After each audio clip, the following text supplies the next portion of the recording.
बहुत समय पहले की बात है। हिमालय की बर्फ से ढकी पर्वत श्रृंखलाओं के बीच एक दिव्य तपोवन था।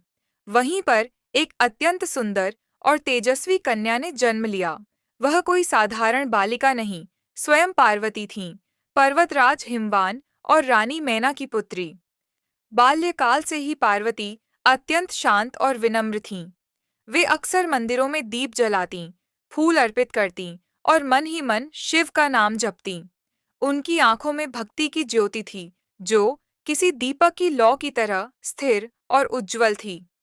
एक दिन आर्षियों ने भविष्यवाणी की, देवी पार्वती, आप ही वह शक्ति हैं जो महादेव की अर्धांगिनी बनेंगी। आपके और शिव के मिलन से ही संसार का संतुलन स्थिर रहेगा। यह सुनकर पार्वती ने संकल्प लिया, मैं शिव को पाने के लिए तप करूंगी, चाहे इसके लिए मुझे अपनी सारी सुंदरता और सुख त्यागना पड़े। उन्होंने राजमहल, आभूषण, रेशमी वस्त्र, सब कुछ त्याग दिया। वह बर्फीले पर्वतों पर जाकर कठोर तप में बैठ गईं। दिन में जल नहीं पिया, रातों में नींद नहीं ली। हजारों वर्षों तक उन्होंने केवल वायु पर जीवित रहकर ध्यान किया। बरसात आई, बर्फ गिरी, तूफान चला, पर पार्वती विचलित नहीं हुई। उनका एक ही मंत्र था, एयूएम नमः शिवाय। समय बीतता गया। उनका शरीर तप से काला पड़ गया, पर उनकी आत्मा और भी उज्जवल हो उठी। उनका यह रूप काली कहलाया। देवता और ऋषि आश्चर्यचकित थे। इतना कठोर तप किसी देवी ने पहले कभी नहीं किया। जब उनकी तपस्या चरम पर पहुंची, महादेव स्वयं उनके सामने प्रकट हुए। उनकी जटाओं से गंगा बह रही थी, आंखों में करुणा थी। शिव ने कहा, पार्वती, तुम्हारी भक्ति से मैं प्रसन्न हूँ, पर तुम्हारा शरीर तप के कारण क्षीण और काला हो गया है। मैं तुम्हें अपना वरदान देता हूँ। तुम्हारा यह काला रूप अब पूर्ण रूप से दिव्य और उज्जवल बन जाएगा। जैसे ही शिव ने अपने कर से उनका स्पर्श किया, तुरंत एक अद्भुत प्रकाश फैला। वह प्रकाश इतना पवित्र था कि आकाश तक चमक उठा। पार्वती का कभी एक गरीब ब्राह्मण कन्या थी, जिसका नाम उषा था। उसके घर में इतनी गरीबी थी कि वह देवी को फूल भी नहीं चढ़ा पाती थी। एक दिन उसने आंसुओं से कहा, माँ, मेरे पास भेंट कुछ नहीं, पर मेरे हृदय की सच्ची श्रद्धा तुम्हारे चरणों में है।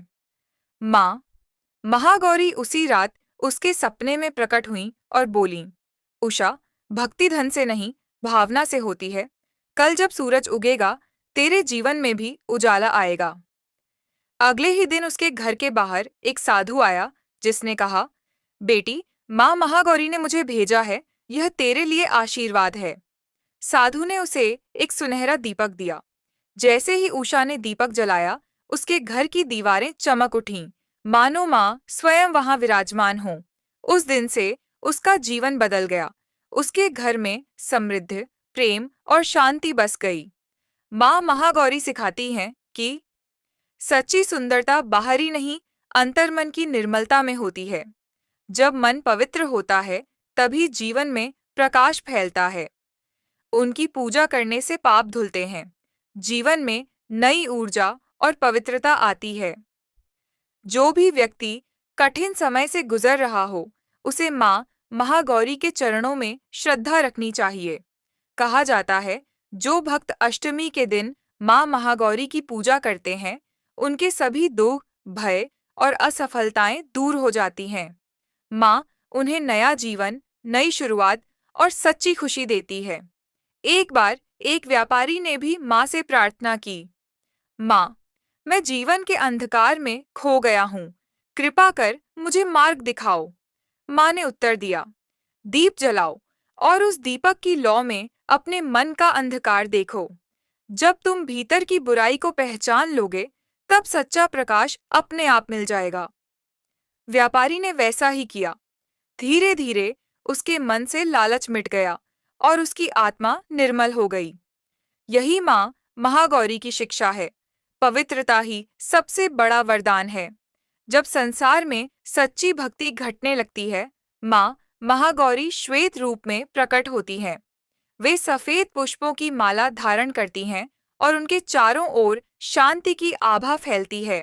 वे कहती हैं, भक्ति वही है जिसमें कोई स्वार्थ न हो, निर्मल हृदय ही सच्चा मंदिर है, और प्रकाश वही है जो भीतर से जगता है। फिर माँ ध्यान मग्न हो जाती है और आकाश में दिव्य ज्योति फैल जाती है, मानो चांदनी धरती पर उतर आई हो। देवता झुककर कहते हैं, जय माँ महागौरी, आपके बिना संसार कभी पवित्र नहीं हो सकता।